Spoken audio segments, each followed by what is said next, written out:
Good morning, Arnes. Once Morning, again, sir. salamat at nakabalik ka ulit dito sa RF Farm. So, i-introduce ko muna. Tayo muna kayong dalawa dyan. Istorbohin ko kayo. Good morning sa inyo. Good morning. Sino to, sir? Si Melvin tsaka Ito si... si Jay.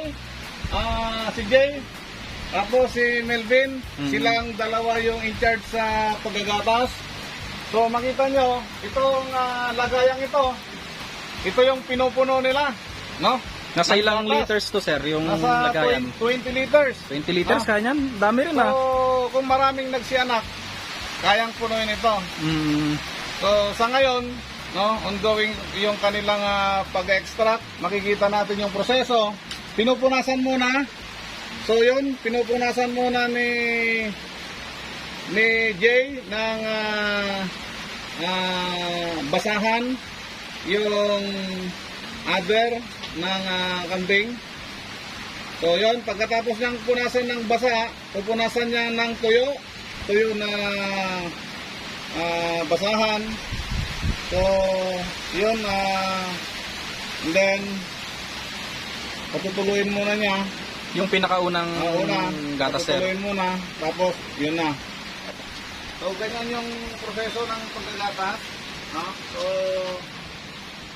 makikita nyo kung paano ginagatasan yung ating mga alaga.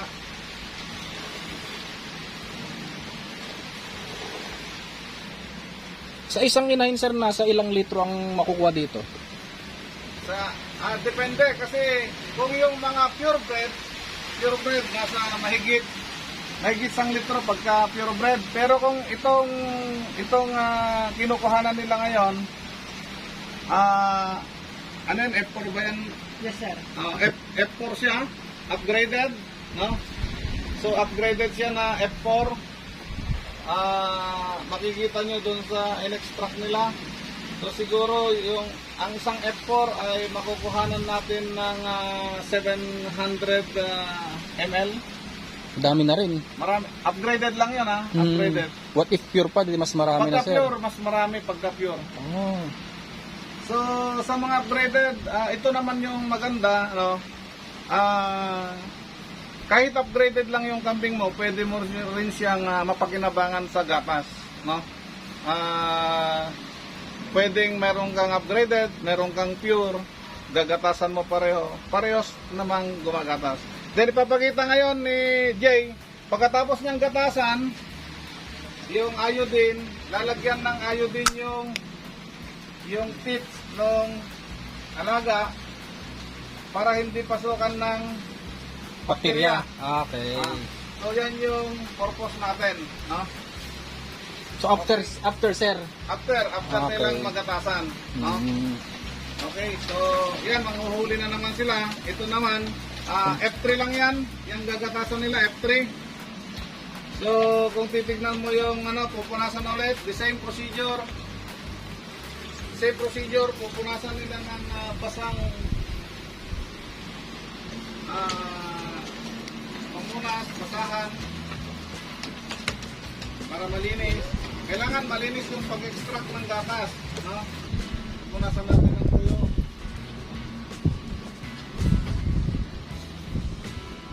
So, yung una, palalabasin muna, okay? Palalabasin mo yung gatas, okay?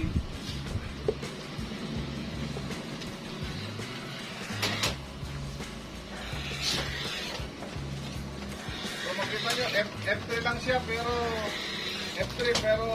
gumagatas din ng kalahating litro hanggang 700 ml. Malakas ng sir, no? Bulwak ng gatas, no? Wala ka bang bugas? And then after nito, sir, may next process pa ba to? After nilang gatasan, mamaya, pag matapos siya, iaabot niya, ilalagay natin dito, no? So makikita nyo, mayroong ano pa rin, Malinis na tela. malinis na tela, ilalagay natin dito. So mamaya, antayin natin na matapos siya, ilalagay natin dito yung gatas. So ganyan yung procedure. Ganyan ang ginagawa namin dito sa RF Farm. Napakaselan natin sa ganyang larangan. Kailangan, sabi ko sa kanila, malinis dapat yung pag-extract natin. Kaya nagtataka yung ibang mga bumibili sa amin ng gatas, hindi raw maanggo yung gatas namin. Sabi ko, basta't malinis yung pagkakakuha, hindi natutulon ng mga balahibo, no? Hindi siya maanggo. Basta't malinis, no? At alam ko, natikman mo na rin, Harnes. Siyempre, yung, suki ako, sir, eh. Oh, suki. Si Harnes, ang host natin ng Entong's World ay suki natin ito sa goat milk. Mapakape man, ano yung pure na milk, talagang ano, nuubos ko. Masarap talaga. Masarap. At hindi lang basta masarap, napakasustansya pa nitong gatas na ito. So pwede mo nang iabot dito. So dalawang upgraded ang kinuhanan natin dito. So itong dalawang upgraded, sige, ikaw yan, ilalagay natin dito. So yan oh. So kung makikita nyo, kung titingnan natin bukod doon sa pagkaka-extract ay may malinis pang tela para ilagay natin dito sa stainless can. Then mamaya ipapasteurize pa po natin ito mamaya. Para pwedeng i-consume ng tao. For human consumption. So, maproseso itong ginagawa natin, pero ang kagandahan naman dito sa dairy, no? Tandaan natin sa dairy ay mayroon tayong daily income sa dairy. Compare pong ano lang, meat type lang ang gagawin mo, sir. Mas maganda yung dairy, no? So, makikita nyo itong dalawang tropa natin, no? Napaka sipag nila. Lalo si Melvin, nakita nyo kanina, siya pa yung kumuha ng napier grass kanina kasi naawa siya sa mga alaga na hindi mapakain ng fresh na damo. Sabi niya sa akin kanina, tumawag siya, "Sir, wala namang ulan, pwede ba kami kukuha sana kami ng fresh na napier grass?" So yun ang kailangan natin sa ating mga tagapag-alaga. Kailangan may puso sila sa pag-alaga. Hindi lang basta sinesweldohan. Kailangan iniisip din nila yung kapakanan ng mga alaga nila na ano yung ikabubuti ng mga alaga, no? Yan yung importante sa ating mga tagapag-alaga, no? Kaya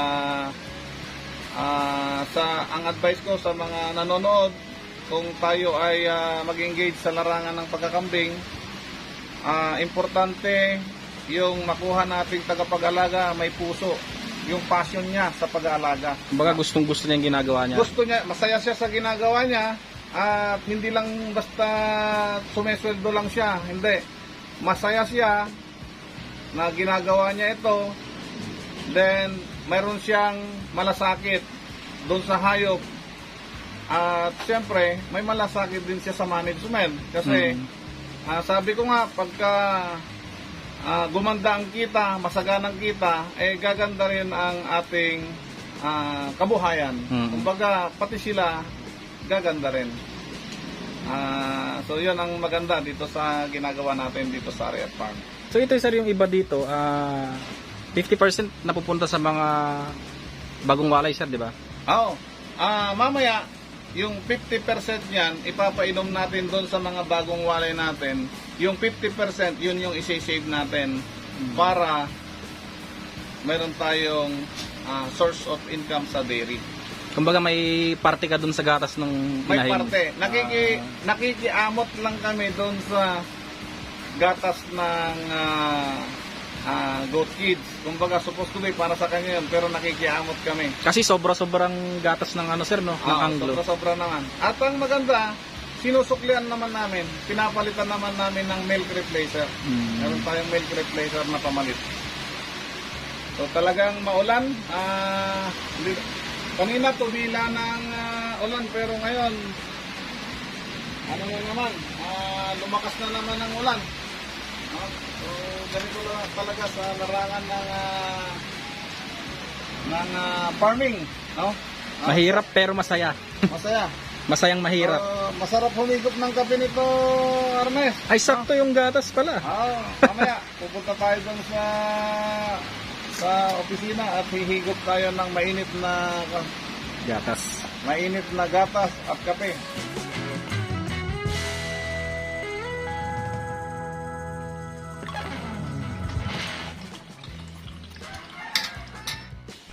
So, ito ngayon yung na-harvest natin na raw.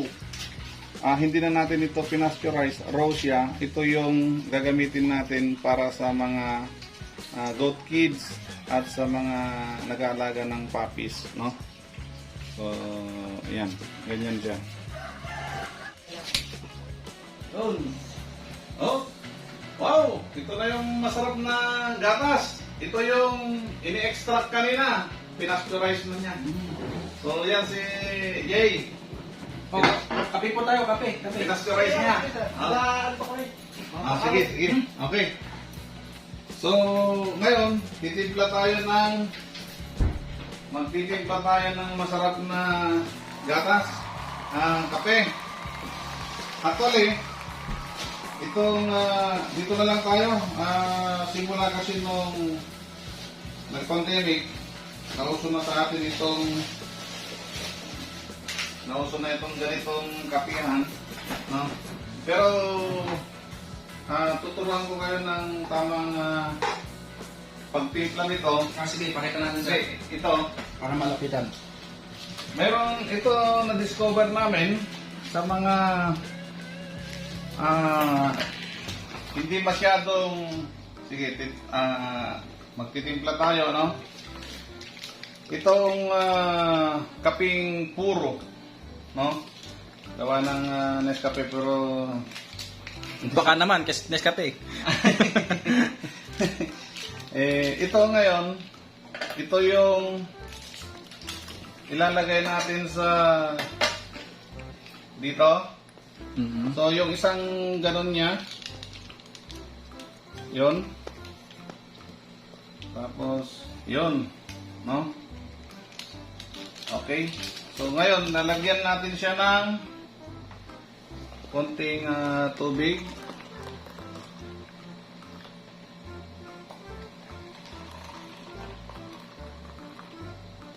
Bango ah.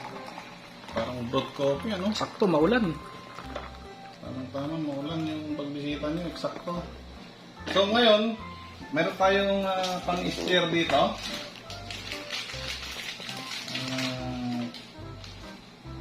I-stir natin. Ang bango ah. Bango! Nangangamoy na ah. Oo nga. So, sa atin na mga medyo umiiwas sa matamis, no? Ito yung ina-advise ko. So, lalagyan na natin ngayon ng gatas ng kambing. Wow.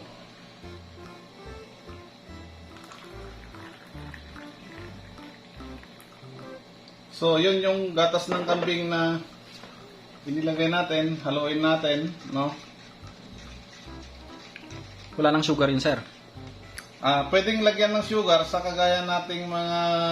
Ako, hindi ako nagsusugar masyado. Pero mas masarap din kung lagyan natin ng sugar, no?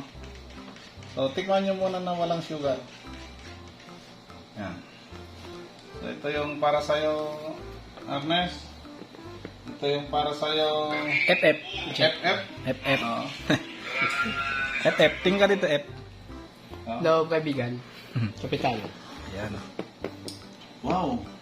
Parang Starbucks. Starbucks. Parang lungkod. Ang init. Masarap. Oo. Habang nagkikwentuhan tayo, nagkakape dahil malamig ang panahon, no? Si Pai, nandito pa rin yung bundok niya. Maulan pa rin. May konting hangin pa rin. So, daanin lang natin sa pagkape-kape. Ito ang maganda sa pagpa-farm. May parte. Simpleng buhay lang sa pagpa-farm. No? Pag nandito, ito yung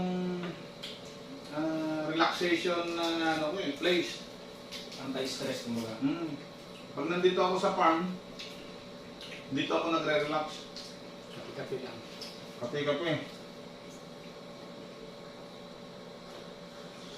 Karamihan sir ng ano mo, dog breeder, di ba? Oo. Mamaya, papakita rin natin yung laman ng freezer.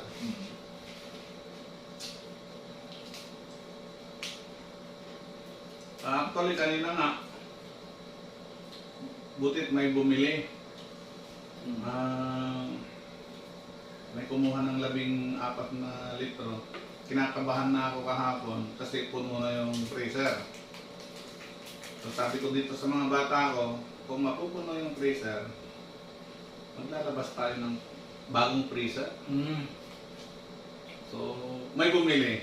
So medyo pakiramdaman ko muna. Pero mukhang kailangan na sir, daming kasunod eh. Madami Madami. Pag nagsianakan yung mga sa anin. Puno na. Yung ilago yung sa alin. Ang maganda naman sa gatas ng kambing pagka nasa freezer siya, kahit abutin ng 6 na buwan, basta't na nagyayero siya, hindi siya mapapanis, hindi siya masisira. Yun ang maganda. Basta't huwag mo lang siyang pabayaan matunaw. Pero ang ano mo sir, after nung milk extraction niya, yung mga raw, and then yung pasteurized, ano yung tinatarget mo na ulit, yung ice cream, di ba? Oo. So,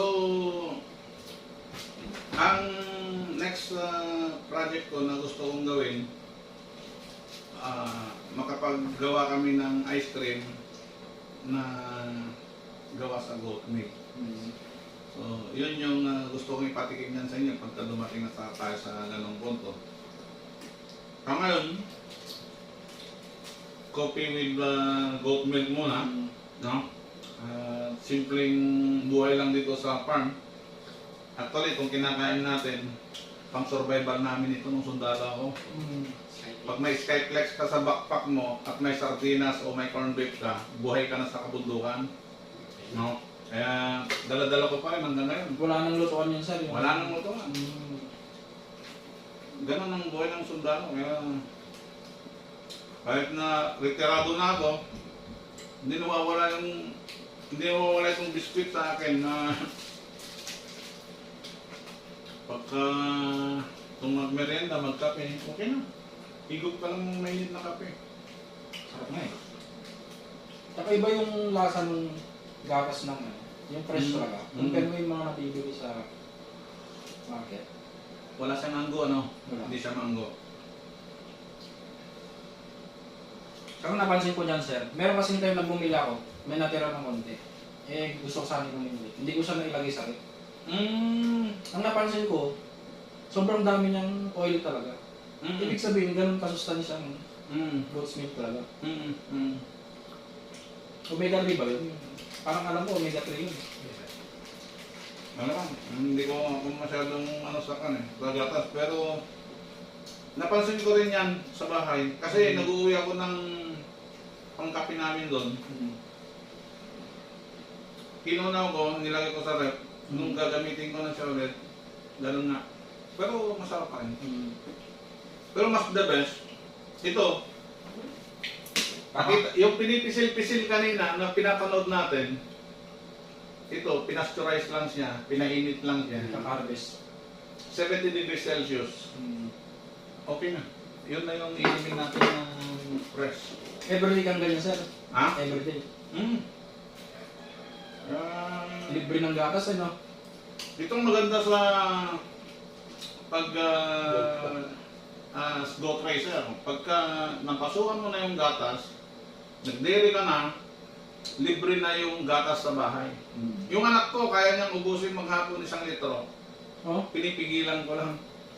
Sabi ko, anak, mag-ibang ka nung panglagay namin sa kape ni mami at Masarap kasi talaga eh. pag nilagay niyo sa 1 glass of water, yung busin niya. Mm.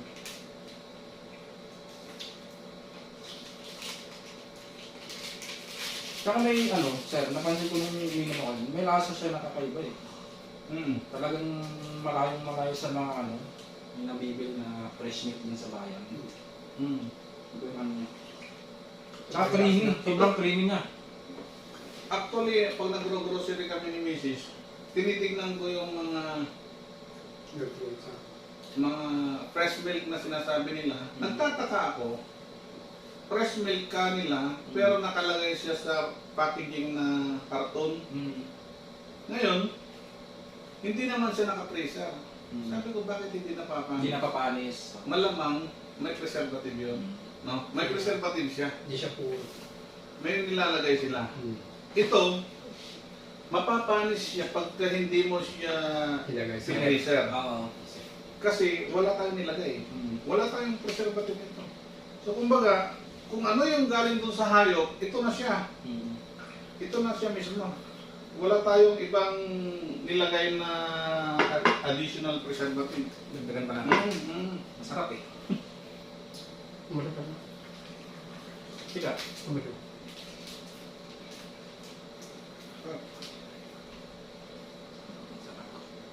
Harvest natin, puting-puti, no? So ilalagay na natin dito ngayon. Ang dami ah. Yan. Ilang litro ang capacity nito sir na tansya mo na ba? Hindi pa. Pero marami no. So kailangan na siguro namin bumili pa ng another isa pang ganito. So ito yung mga stocks natin ngayon. Sa mga nagnanais, meron tayong raw, meron tayong pasteurized. So yung mga naghahanap ng gatas ng kambing, puno.